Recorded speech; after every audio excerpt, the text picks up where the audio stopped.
गरीब देवरानी अमीर जेठानी की गर्मी।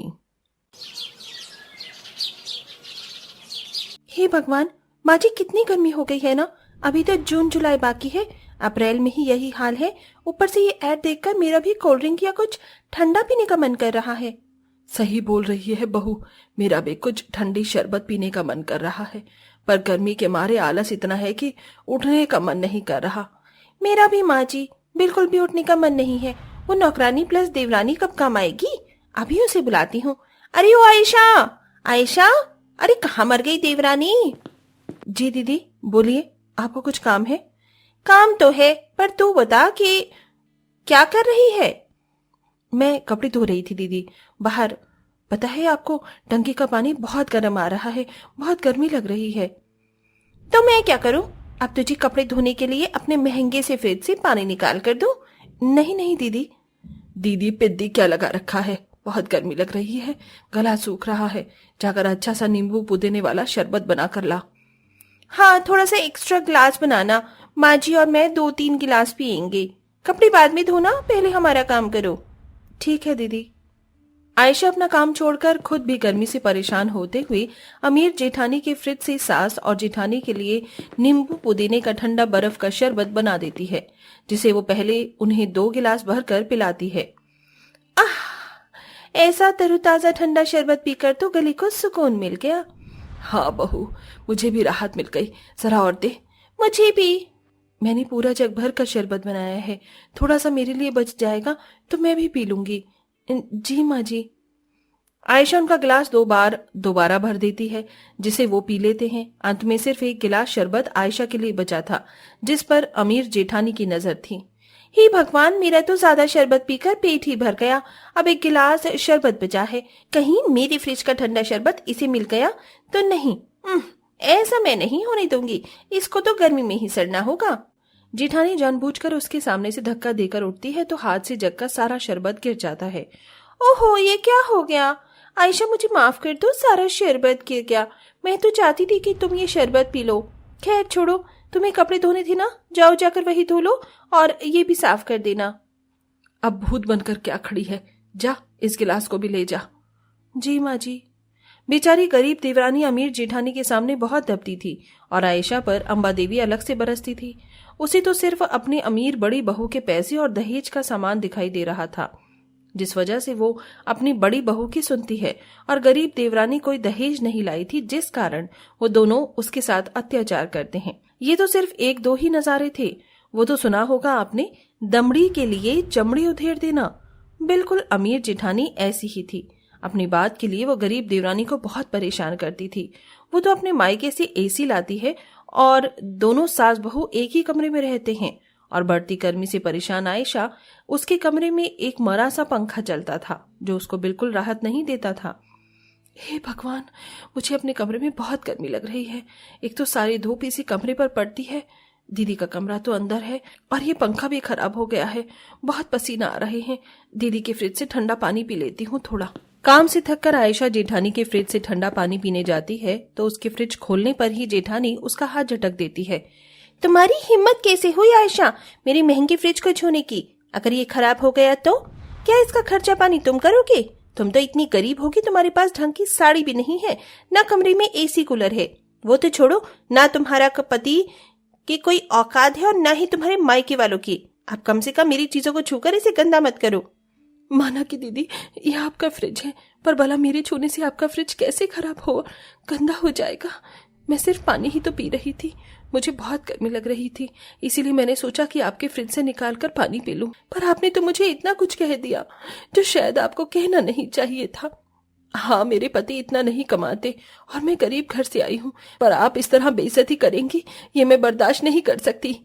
ये सुन सास आकर उसके बाल पकड़ लेती है। क्यों री, तेरी हिम्मत कैसे हुई मेरी बड़ी अमीर बहू से इस तरह जुबान लड़ाने की?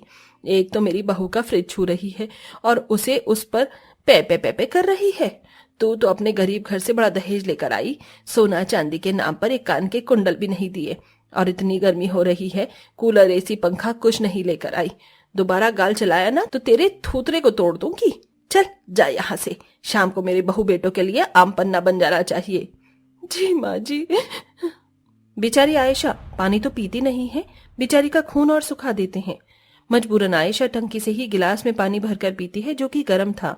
हे भगवान, इस पानी को पीकर तो मेरी बिल्कुल भी प्यास नहीं बुझ रही है। बहुत गर्मी लग रही है, पसीने आ रहे हैं।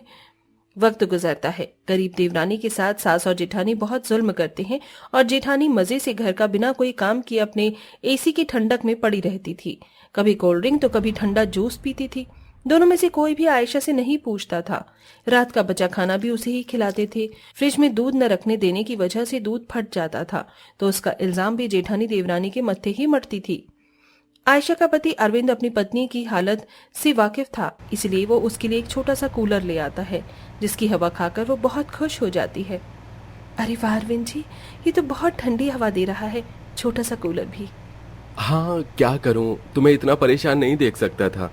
पैसे इतने जेब में थे नहीं कि थोड़ा बड़ा कूलर लाता, इसीलिए सस्ता सा यही ले आया। हाँ, तुम घर का इतना काम करती हो, गर्मी लगती है, थोड़ी राहत तुम्हें भी मिल जाए। आप बहुत अच्छे हैं अरविंद जी, सिर्फ एक आप ही हैं जो मुझे इस घर में समझते हैं। मैं जानता हूँ वो तुम्हारे साथ अच्छा बर्ताव नहीं करते, पर एक दिन वो तुम्हें जरूर समझेंगे। सब कुछ अमीर और गरीब पर तो निर्भर नहीं है। जी अरविंद जी, अब आप इस कूलर की हवा खाइए, मैं खाना लेकर आती हूँ। आयशा अपने पति को खाना लाकर खिला देती है। अब आयशा घर का सारा काम करके गर्मी से बचने के लिए उस छोटे से कूलर के पास बैठकर ठंडी हवा खाया करती थी, जो कि मोहिनी को अच्छा नहीं लगता। वहीं इतनी गर्मी में बूढ़ी सास की तबीयत खराब हो जाती है तो वो अपनी बहू के एसी वाले कमरे में लेट जाती है। तो घमंडी जेठानी अपनी सास को भी उंगली दिखाकर कहती है, ओ सासू माँ, मेरे बिस्तर पर आप क्या कर रही हैं? मेरे सोने का समय है, चलिए मेरे कमरे से बाहर निकल जाइए, आई पड़ी एसी की हवा खाने। बहू, मेरी गर्मी से तबीयत खराब हो रही है, थोड़ा यहीं लेटने दे मुझे। आपको मेरी एक बात समझ नहीं आ रही है क्या? ये मैं अपने घर से एसी लेकर आई हूँ, अपने लिए, आपके लिए नहीं, इसलिए यहाँ से जाइए। रोते हुए अम्बा उसके कमरे से धीरे धीरे जाती है कि मोहिनी एक झटके में उसे कमरे से बाहर कर अपने ठंडे कमरे में सोने लगती है। अम्बा बेहोश होने वाली थी, उससे पहले आयशा उसे संभाल कर अपने कमरे में ले जाती है और उसकी सेवा करने लगती है। ठंडा शरबत पिलाती है, जिससे उसकी गर्मी थोड़ी कम होती है। माँ जी, आपको बहुत कमजोरी आ गई है, पर अब थोड़ी राहत मिल जाएगी। ठीक तो लग रहा है ना आपको इस छोटे से कूलर में? क्या करूं, अरविंद जी पर इतने पैसे नहीं थे। बहू, मैंने तुझे बहुत उल्टा सीधा बोला, गाली दी, उसके बाद भी तू आज मेरी सेवा कर रही है। और जिसके पास मैं रहती हूँ, जिसका ज्यादा पक्ष लेती हूँ, उसने ही मुझे अपने कमरे से धक्के मार कर निकाल दिया। अब मैं समझ गई कि अमीर लोग जो अपने पैसों पर घमंड करते हैं, उनके पास दिल नहीं होता। लेकिन मेरी आयशा बहू का दिल बहुत बड़ा है। भले ही 2 कम पैसे हों, पर इज्जत होनी चाहिए, जो कि तू मेरी करती है वो नहीं। मुझे माफ कर दे, माफ कर दे। बस बस माँ जी, मैं तो आपसे छोटी हूँ, आप मेरी माँ जैसी हैं, मुझे आपकी बातों का बुरा नहीं लगता, पर दीदी ने आपके साथ जो बर्ताव किया वो बहुत गलत किया है। बहुत देर हो जाने के बाद जेठानी ढूंढती हुई देवरानी के कमरे में आती है। अरे करीब सास बहू, यहाँ क्या कर रही हैं? मेरी चुगली? अच्छा माँ जी, मैंने आपको अपने एसी वाले कमरे में सोने नहीं दिया, आने नहीं दिया, तो आप अपनी छोटी बहू के छोटे से कूलर में घुस गई हवा खाने। Not bad. चुप कर नालायक, बदतमीज कहीं की, शर्म आ रही है ऐसे हंसते हुए? कोई अपने माँ जैसी सास के साथ ऐसा करता है? मेरी जगह तेरी माँ होती तो तू ऐसे करती? बड़ी बहू, मैंने तेरा कितना साथ दिया, आयशा को कितना भला बुरा बोला, उसने कभी बुरा नहीं माना इस बात का। और देख, मेरी सेवा कर रही है, चाहे उसके कमरे में एसी हो या नहीं। पर तूने मुझे बदले में क्या दिया? बेइज्जती। ये तो सच है कि नाम बड़े दर्शन छोटे। तेरी सही इज्जत के लायक तो आयशा बहू है। बेचारी गर्मी में परेशान होती रही, लेकिन एक उफ तक नहीं करी। और तू, भले ही मेरी बहू गरीब हो, लेकिन उसका दिल बहुत अमीर है। उस वक्त मोहिनी ये सब सुनकर वहां से चली जाती है, पर धीरे धीरे 2-4 दिनों में उसे अपनी गलती का एहसास हो जाता है कि उसने अपनी सास और देवरानी के साथ बहुत गलत किया है, जिसकी वो माफी मांगकर खुद को बदलने की कोशिश करती है। और अब अम्बा देवी अपनी दोनों बहू को बराबर प्यार देती है, जिसके बाद वो सब खुशी खुशी रहने लगते हैं।